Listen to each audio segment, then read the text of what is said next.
If you take e-commerce business in general,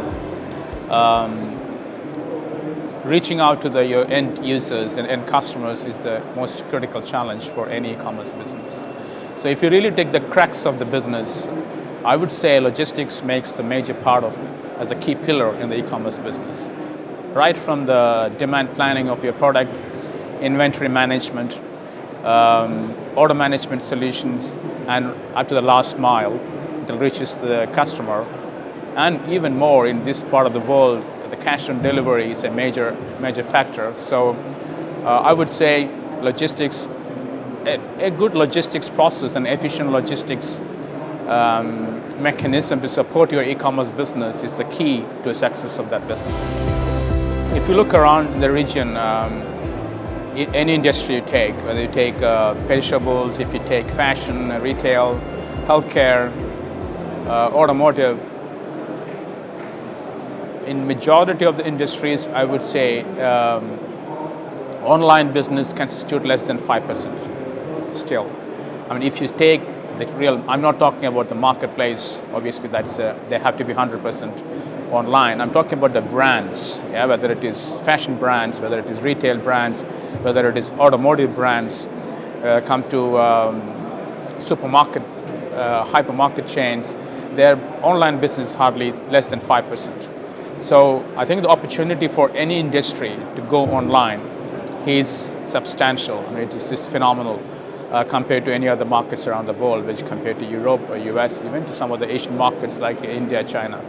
So because in this part of the world, people are more go online when for the products that that's not necessarily available locally.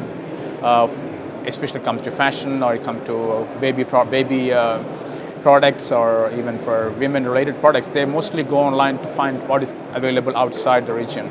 So if it is available here as a brand, most of them like to go out and experience it and buy it. I think very few people buy products just sitting at home, particularly in Dubai.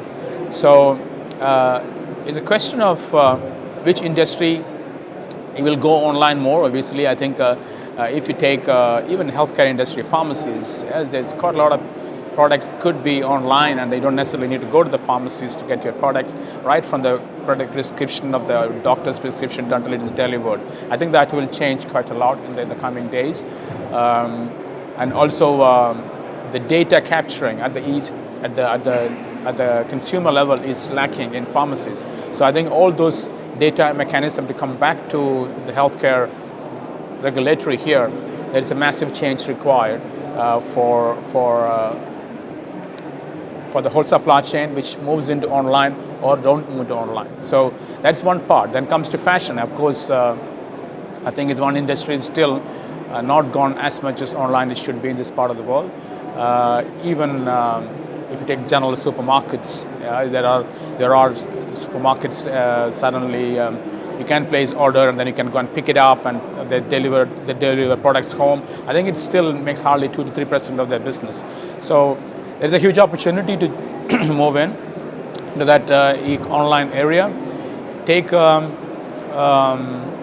automotive industry, after sales market industry. So it is more than the B2C. I think it's most B2B opportunities exist through online platforms because of the exclusive dealership mechanism for most of the brands here, whether it's like major OEMs, you take the exclusive dealership, they all have their own inventories.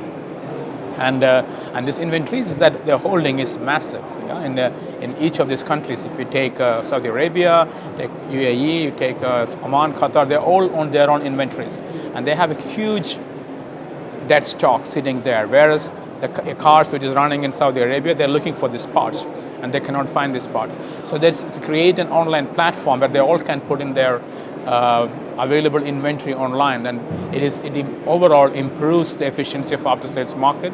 At the same time, the consumer get the best benefit of what is available parts to get their product, their vehicles repaired. So I think opportunity is not just in B2C, and it's in B2B as well.